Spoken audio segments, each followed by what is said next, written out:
तो इस दे नाल ही अज का जो इतिहास का दिहाड़ा है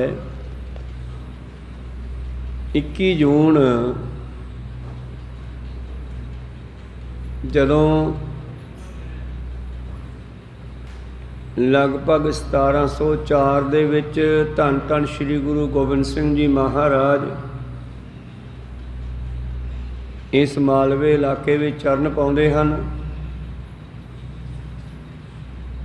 और चरण पा करके उन्होंने इस इलाके नूं तारना किया। सन 1700 ਦੇ ਵਿੱਚ ਧੰਨ ਧੰਨ श्री गुरु गोबिंद सिंह जी महाराज 21 जून वाले दिन इस स्थान ते आउंदे हन जो कि पंजाब दे विच बठिंडे दा मशहूर स्थान है गुरुद्वारा साहिब हाजी रतन। अते दूसरा स्थान है किला मुबारक।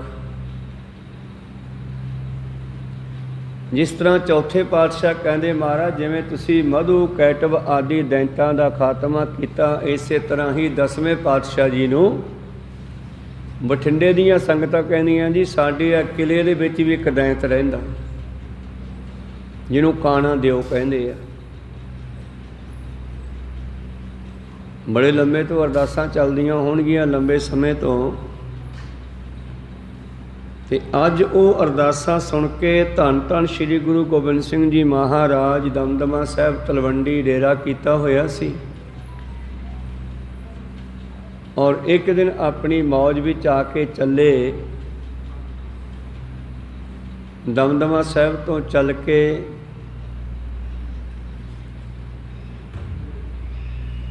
पुचो भागू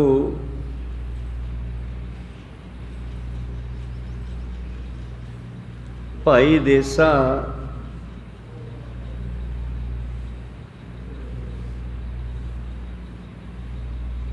आदि इन्हां नगरां दे विचों दी हुंदे होए अनेकां जीवां नूं तारदे होए इस स्थान हाजी रतन पहुंचे। वैसे तो इस इलाके नूं जंगल का इलाका ही कहंदे सन पहलां लोग। जिथे हुण आपां बैठे हाँ गुरुद्वारा साहिब हाजी रतन साहिब विखे इत्थे एक मुसलमान फकीर हाजी रतन रहिंदा सी।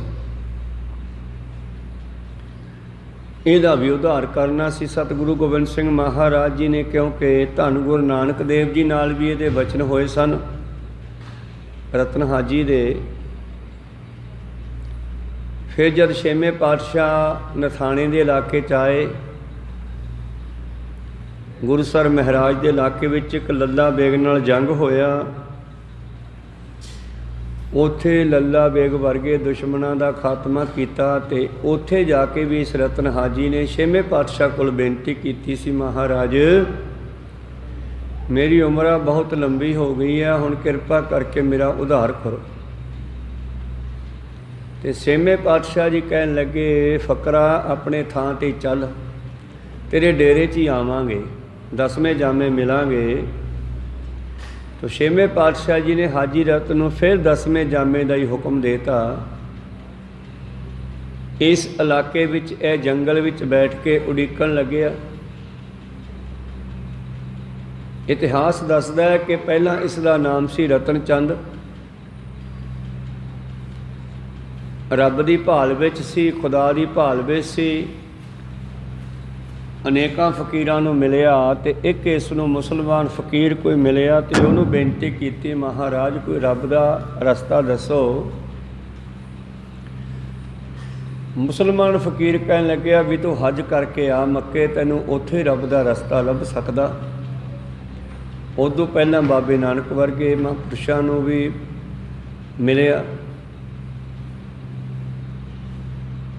ते मक्के हज करके जदों ये वापस आया अपनी बोती ते अपनी ऊँटनी ते तो यह जंगल दे विच आके उहदी कहंदे ऊँटनी थक गई इन्नी थक गई कि इत्थे दसदे आ उसदे प्राण भी त्याग दिते उसने। और हाजी रतन ने फिर इत्थे ही उतारा करके इत्थे ही रुकना किया जंगल विच। नाल ही कंधे परले पासे उन्हां दा स्थान है जिथे रतन हाजी की कबर भी आ और उहदी उठनी भी उत्थे दबी हुई है, नपाई हुई है। खैर उदों ये जंगल विच बैठा सी, इत्थे कोई कंध कौला नहीं सी, जंगल सी जिवें साडा बाण है सामने रखिया होया दरख्त, इदां दे दरख्त सन इत्थे। धन गुरु गोबिंद सिंह महाराज जी ने फिर भागू तो सीधा इधर नूं आउणा कीता, ਚੱਕ फतेह सिंह वाला, फिर भुच्चो गुरुद्वारा साहब बेरियां वाला वजदा उत्थे उतारा किया। उत्थों चल के भागू दे विचों हुंदे होए इत्थे पहुँचे। इत्थे सिंघां ने कैंप लाए, नाल दे सिंघां ने तंबू आदि लाए, उतारा किया, इत्थे रुके। 21 जून का वो दिहाड़ा अज आपां मनाया। सारियां संगतां अज उस याद नूं ताज़ा करदियां होइयां अमृत वेले 5 बजे इत्थों तैयार होइयां और उधरों किला साहब की संगत लैण वास्ते आई। ये उही दिन याद किया जदों गुरु साहब ने इत्थे उतरना किया।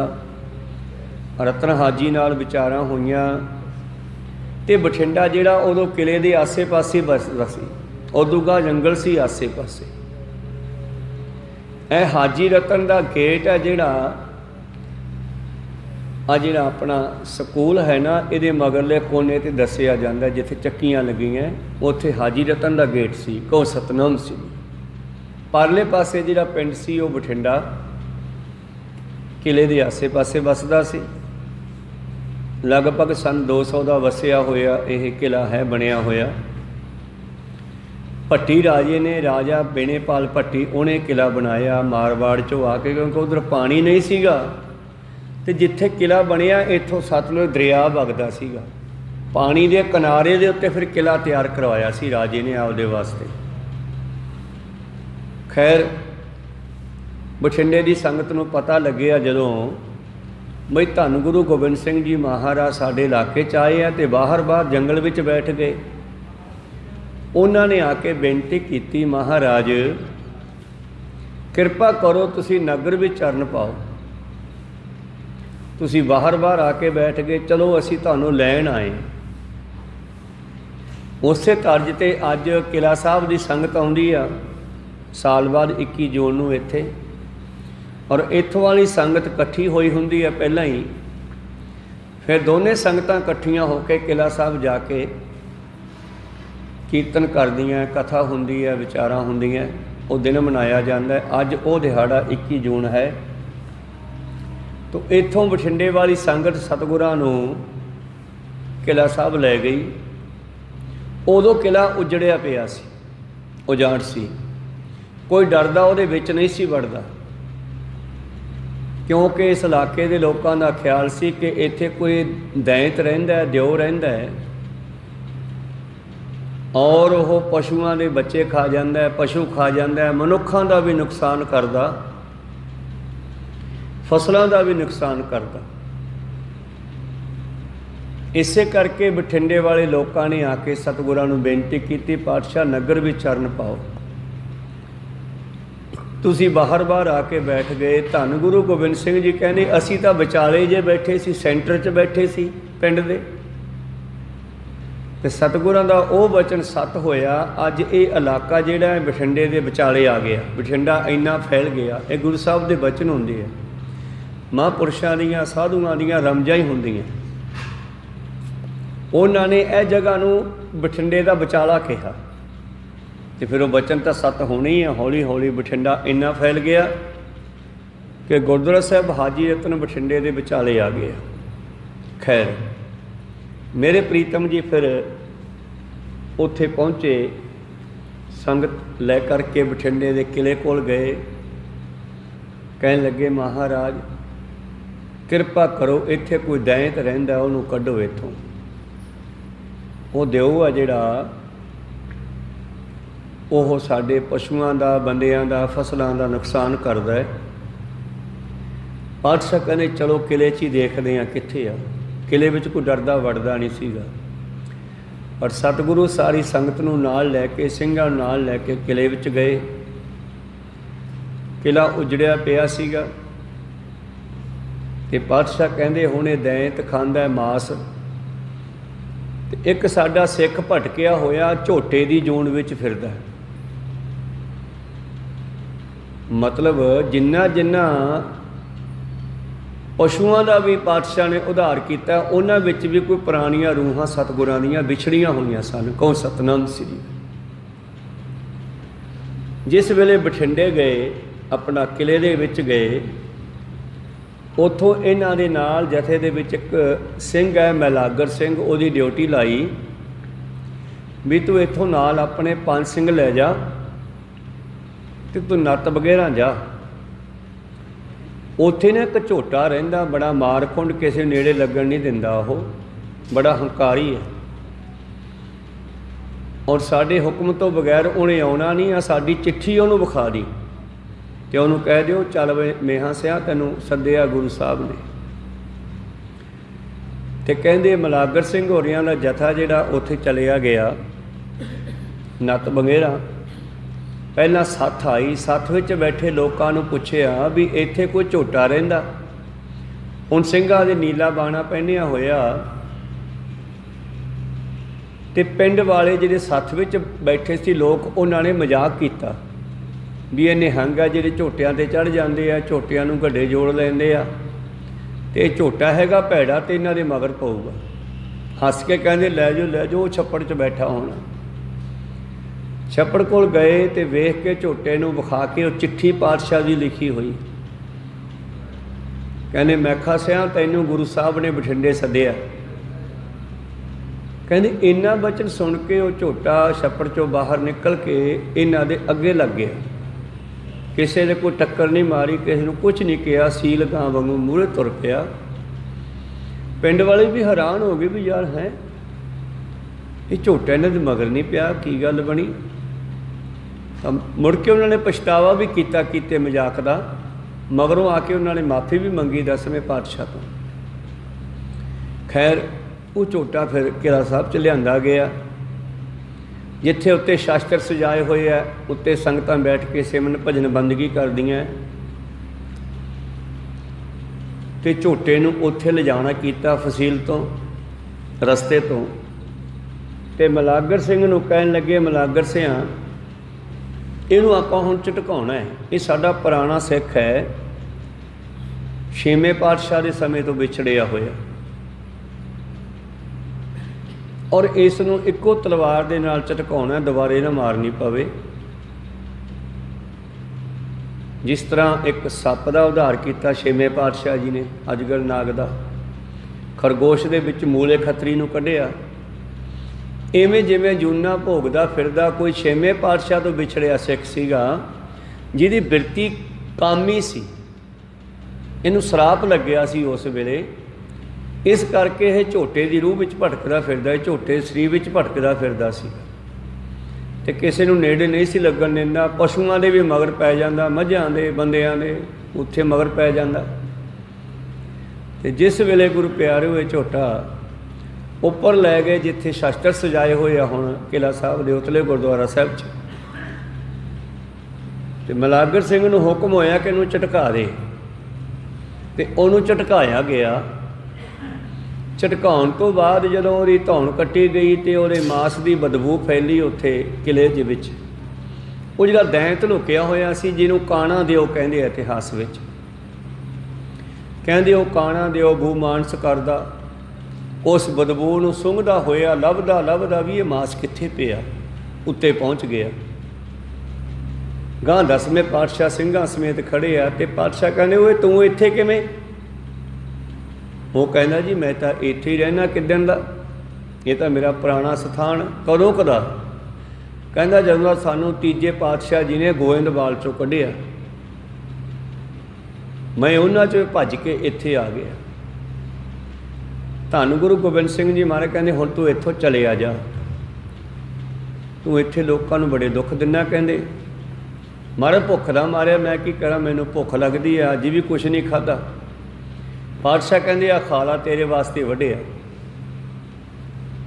कहंदे उस दिओ ने फिर कहते जिन्ना क मांस वो खाना सी खाधा, ते खाण तो बाद उन्होंने हुक्म होया भी तू इत्थों चलिया जा। महाराज कित्थे जावां? कहते तू चलिया जा सरहंद, उत्थे साडा एक बंदा आऊगा ते वो आके सरहंद नूं पट के दरिया में सिटना है, ते तुसीं मदद करियो नाल। बंदा हुण गुरु साहब ने भेजना सी, किहड़ा भेजना है? तो बंदा सिंह बहादुर नूं भेजिया गया। इन्हां गैबी शक्तियां ने फिर उहदे नाल मदद कीती ते सरहंद नूं इट नाल इट वजा दित्ती। इट नाल इट वजाउण दा मतलब है जिवें दो इट्टां नवीआं चक के असीं खड़का के वेखदे हां, भाव निउआं तक कढ दित्तियां, उत्थे हल चला दिता, केवल ते केवल साहिबजादियां वाली कंध रखी निशानी तौर ते बई इत्थे जालम सरकार ने छोटे साहिबजादियां नूं शहीद कीता सी। खैल ये फिर काना दिओ इत्थों निकल के उधर चलिया गया, ते उस तो बाद सतगुरां ने वो जिहड़ी रूह सी झोटे दे विच उहदी ड्यूटी लाती बई तूं इत्थे रहना। वो रूह जिहड़ी सतगुरां तो विछड़ी सी उन्होंने शहीद सिंह बना करके उहदी ड्यूटी लाती भी हुण इस किले च कोई भूत प्रेत नहीं आउणा चाहिए। लोग डरदे सी ना भी इहदे विच दैत रहिंदे आ, च भूत प्रेत रहिंदे आ। ते पातशाह जी ने वो शहीद सिंह की ड्यूटी लाती भी तेरा इत्थे पहरा होवेगा, हुण तू इत्थे ही रह। जीव आत्मा नूं उत्थे पहरेदार बनाता वो शहीद सिंह नूं, और ये दिओ नूं इत्थों कढ के भजा दिता। इसे करके उतले स्थान पर बड़ा सेवन भजन बंदगी हुंदी है, संगत उत्थे बैठ के शांति नाल भजन करदी आ। उत्थे पावर है, उत्थे भी शक्ति है। ऐसी गल नहीं है कि केवल उत्थे थड़ा है या शस्त्र है, उत्थे शक्ति है सतगुर की छड्डी हुई। वो पहरेदार है, उत्थे बैठा बठिंडे का पहरा करदा, मानो सारे शहर का पहरा करदा है। उस किले दे विच बिठाया पहरेदार बना के। खैर उत्थों फिर सतगुरां ने संगतां नूं नाल लैके बठिंडे दे उस किले विच घुमना कीता, जिधर प्रकाश किया थल्ले महाराज जी दा आपां उत्थे भी चरण पाए सतगुर ने। उत्थे फिर खुला दीवान सजिया, विचारां चलियां, और पिंड वाले नूं पुछया भी की तकलीफ है भाई तुहानूं इत्थे? कहंदे महाराज तकलीफ तो बस यही है भी एक तो इत्थे काल पै जांदे आ, तां तुसीं उधार करता, इत्थों दिओ कढ़ता काना जिहड़ा साडे नुकसान वाले करदा सी। दूजा ये दिक्कत है भी साडे काल पै जांदा है ते कई कई साल पानी नहीं पैंदा, मींह नहीं पैंदा, ते असीं आह देख लो पीलां होईयां, डेले होए ते करीरां दे, फिर मींह ते होण वालियां फसलां कोई जवार मक्की आदि वो खाने आ, समा लंघाउने आ। पातशाह कहंदे कोई गल नहीं, ते डल्ले नूं संबोधन किया, डलिया देखो किन्नियां लहरां उठी जांदियां मींह दियां। वो कहंदा जी मींह कित्थे, ये लहरां मींह दियां नहीं, ये तां लो वगदी है। पातशाह कहंदे तैनूं नहीं दिसना। एक दिन डल्ले नूं कहा डलिया किन्ने अंब लगे पे आ, कहंदे जी कित्थे अक्कां दी कुकड़ियां ने। पातशाह कहंदे समा आऊगा इत्थे अंब भी लगणगे। अज साडे इस बठिंडे दे इलाके दे आसे पासे किन्ने बाग लगदे आ, ये गुरु साहब की बख्शिश है। पातशाह कहने काल नहीं हुण इत्थे पऊगा, मींह भी पिया करनगे समय नाल, और इत्थे तुसीं कणक की गल करदे हो, इत्थे फल अंब आदि फल लग्या करनगे। एक दिन घाही दे पौधे खड़े देख के पातशाह कहने डलिया देख किन्नी कणक उघरी खड़ी आ। डल्ला कहंदा जी ये तां घाही दे पौधे आ, कणक इत्थे कित्थे? पातशाह कहते तैनूं नहीं दिसना, तेरे जान तो बाद ना इत्थे सारा कुछ होऊगा। उही गल आ जिथे कणकां भी हुंदियां, फसलां भी सारियां हुंदियां, फल फ्रूट भी लगदे है। जिथे इस नूं पहला जंगल का इलाका कहंदे सी, उत्थे 10वें पातशाह ने कहा ये मेरा मालवा है, मैं इहनूं मालो माल करना, तू इत्थों चलिया जा। जदों दैंत नूं कहा तू इत्थों चलिया जा, ये साडा मालवा है। मालवा भाव खजाना, असीं इहनूं मालो माल करना है। तो फिर वो दिओ नूं इत्थों कढिया ते साडे इस इलाके ते बख्शां कीतियां सतगुरां ने, चरण पाए। इस तरह गुरु प्यारिओ दसदी एक उत्थों की एक छोटी जी घटना मैं दसा सांझी करा। इत्थों की एक रस्ता दिल्ली ते लाहौर नूं भी जांदा सीगा ते दिल्ली लाहौर नूं जांदे होए लोग इत्थे वगदे पानी दे नेड़े खड़ जांदे, गड्ढे रोक लैंदे।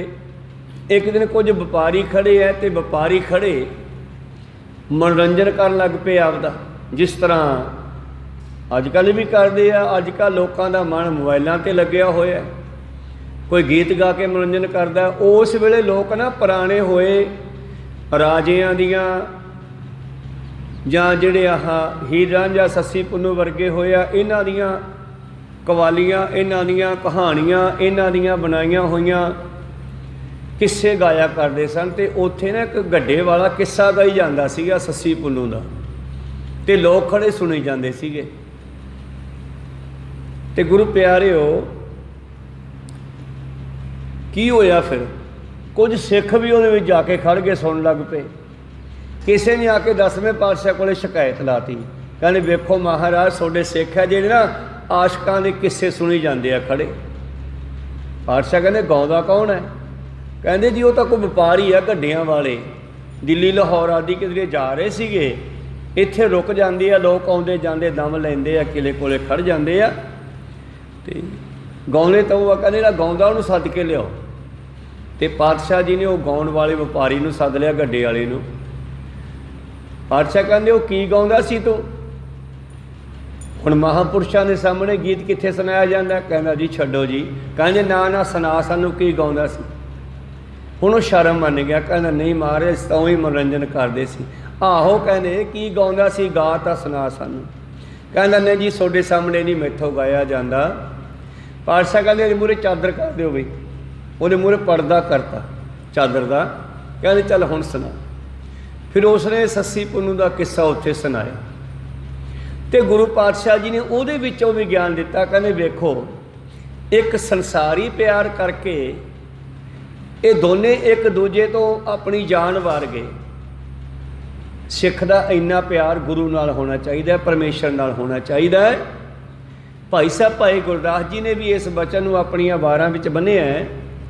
ਸੱਸੀ ਪੁੰਨੂ ਆਸ਼ਕੀ ਚੋਂ ਚੱਕੀ ਜਾਤੀ, ਸੋਠ ਬੀਜਾ ਗਾਵੀਐ ਉੱਠ ਭਲਕੇ ਰਾਤੀ। ਇਸ ਤਰ੍ਹਾਂ ਗੁਰੂ ਪਿਆਰਿਓ ਸਤਿਗੁਰਾਂ ਨੇ ਸਿੱਖਾਂ ਨੂੰ ਕਿਹਾ ਕਿ ਦੇਖੋ ਤਪਦੇ ਥਲਾਂ ਦੇ ਵਿੱਚ ਆਪਣੇ ਪ੍ਰੇਮੀ ਨੂੰ, ਆਪਣੇ ਪਿਆਰੇ ਨੂੰ ਮਿਲਣ ਵਾਸਤੇ ਸੱਸੀ ਨੇ ਆਪਣੀ ਜਾਨ ਵਾਰਤੀ। ਇਸੇ ਗੱਲ ਨੂੰ ਬਾਬੇ ਫਰੀਦ ਦੇ ਬਚਨਾਂ 'ਚੋਂ ਲੈ ਲਓ। ਇੱਕ ਦਿਨ ਕਹਿੰਦੇ ਬੜਾ ਮੀਂਹ ਪਿਆ ਤੇ ਮੀਂਹ ਪੈ ਕੇ ਫਰੀਦ ਦਾ ਇੱਛਾ ਬਣੀ ਵੀ ਯਾਰ ਅੱਜ ਨਹੀਂ ਜਾਂਦੇ, ਚਿੱਕੜ ਬਹੁਤ ਹੈ, ਕੱਪੜੇ ਗੰਦੇ ਹੋ ਜਾਣਗੇ। ਫਰੀਦਾ ਗਲੀਏ ਚਿੱਕੜ ਦੂਰ ਕਰ ਨਾਲ ਪਿਆਰੇ ਨੇ ਹੋ, ਉਸ ਮਾਲਕ ਦੇ ਨਾਲ ਨੇਹ ਹੈ। ਘਰ ਦੂਰ ਹੈ, ਮੀਂਹ ਪੈ ਗਿਆ, ਗਲੀਆਂ ਚਿੱਕੜ ਨਾਲ ਭਰ ਗਈਆਂ। ਚੱਲਾਂ ਤਾਂ ਭਿੱਜੇ ਕੰਬਲੀ, ਜੇ ਮੈਂ ਜਾਣਾ ਤਾਂ ਕੱਪੜੇ ਗੰਦੇ ਹੋ ਜਾਣਗੇ, ਕੰਬਲ ਭੇਜੂਗਾ। ਰਾਹਾਂ ਤਾਂ ਟੁੱਟਿਆ ਨੇਹੋ, ਜੇ ਨਹੀਂ ਜਾਂਦਾ ਤੇ ਫਿਰ ਪਿਆਰੇ ਦਾ ਪ੍ਰੇਮ ਟੁੱਟ ਜੂਗਾ। ਹੁਣ ਕਿਵੇਂ ਕਰਾਂ? ਬੈਠ ਕੇ ਸੋਚਣ ਲੱਗ ਪਏ। ਸੋਚਦਿਆਂ ਸੋਚਦਿਆਂ ਅੰਦਰੋਂ ਪਰਮੇਸ਼ਰ ਨੇ ਗਾਈਡ ਕੀਤਾ। ਕਹਿੰਦੇ ਫਿਰ ਕੀ ਹੁੰਦਾ, ਜੇ ਭੇਜੂ ਤਾਂ ਸੁੱਕ ਜੂ।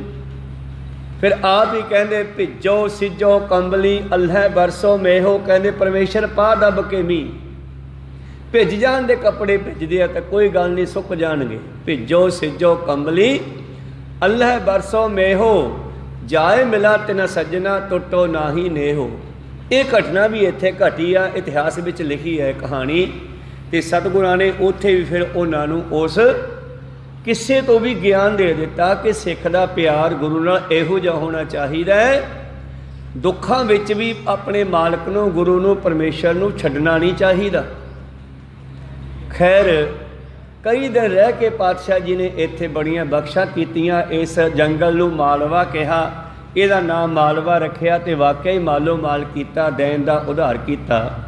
ਆਪਾਂ ਅੱਜ ਦੀ ਜੋ ਕਥਾ ਦਾ ਸ਼ਬਦ ਪੜ੍ਹਿਆ ਸੀ ਚੌਥੇ ਪਾਤਸ਼ਾਹ ਜੀ ਦਾ, ਚੌਥੇ ਪਾਤਸ਼ਾਹ ਜੀ ਵੀ ਕਹਿ ਰਹੇ ਹਨ, ਓ ਮਧੂਸੂਦਨ ਮੇਰੇ ਮਨ ਤਨ ਪ੍ਰਾਨਾ, ਮੇਰੇ ਮਨ ਤੇ ਤਨ ਤੇ ਪ੍ਰਾਣਾ ਦੇ ਮਾਲਕਾ, ਤੂੰ ਮਧੂ ਕੈਟ ਵਰਗੇ ਦੈਂਤਾਂ ਦਾ ਨਾਸ ਕੀਤਾ। ਤਾਈਓ ਤੈਨੂੰ ਮਧੂਸੂਦਨ ਵੀ ਕਹਿ ਦਿੰਦੇ ਆ। ਹਉ ਹਰ ਬਿਨ ਦੂਜਾ ਅਵਰ ਨ ਜਾਣਾ। ਮੈਂ ਤੈਥੋਂ ਬਗੈਰ ਹੋਰ ਕਿਸੇ ਨੂੰ ਨਹੀਂ ਜਾਣਦਾ। ਕੋਈ ਸੱਜਣ ਸੰਤ ਮਿਲੈ ਵਡ ਭਾਗੀ। ਕੋਈ ਹੈ ਰੱਬ ਦਾ ਪਿਆਰਾ ਵੱਡੇ ਭਾਗਾਂ ਵਾਲਾ। ਮੈਂ ਹਰ ਪ੍ਰਭ ਪਿਆਰਾ ਦੱਸੈ ਜੀਓ। ਮੈਨੂੰ ਉਸ ਮਾਲਕ ਦਾ ਘਰ ਦੱਸ ਦੇਵੇ। ਚੌਥੇ ਪਾਤਸ਼ਾਹ ਜੀ ਦਾ ਬਚਨ ਮਾਝ ਰਾਗ ਦਾ ਦੂਜਾ ਸ਼ਬਦ।